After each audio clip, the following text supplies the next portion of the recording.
Come bake some buttermilk scones with me. I started off by preheating my oven to 180 degrees Celsius. Then, into a large mixing bowl, I cracked 1 egg, added half a cup of cold water, 1 cup of buttermilk. My buttermilk wasn't shaken properly, so I had to put the lid back on and give it a good shake. Then when it was perfectly combined, I added a cup of that. Now the recipe calls for a teaspoon of lemon juice, but I didn't have any, so I just added some white spirit vinegar, a teaspoon of that, which will do exactly the same thing as the lemon juice. That's it then for the wet ingredients, so I just mix that up. Then onto the dry ingredients. In a separate large mixing bowl, I measured 4 cups of all-purpose flour.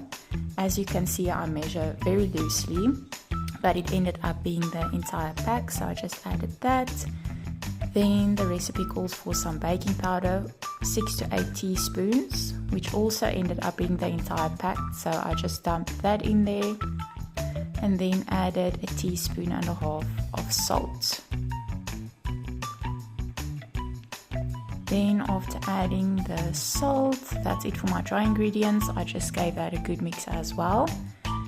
Then cut up 100 grams of salted butter into my dry ingredients. It's important that you use cold butter, and it is important that you cut it into smaller chunks. It just makes it easier when you're combining it with your flour mixture. Then I worked it into my flour mixture until the whole thing became nice and grainy. When I was happy that the butter had been properly combined with my flour mixture, I then added the wet ingredients to the dry ingredients, and then just mix that until everything became nice and combined. Afterwards, I then started kneading the dough with my hands and just kept going until I could see a nice ball of dough forming. Then it was time to grease my baking sheet and to start forming my scones. I made medium-sized scones and I got 12 scones out of this recipe, but you can make it any size you want according to your preference.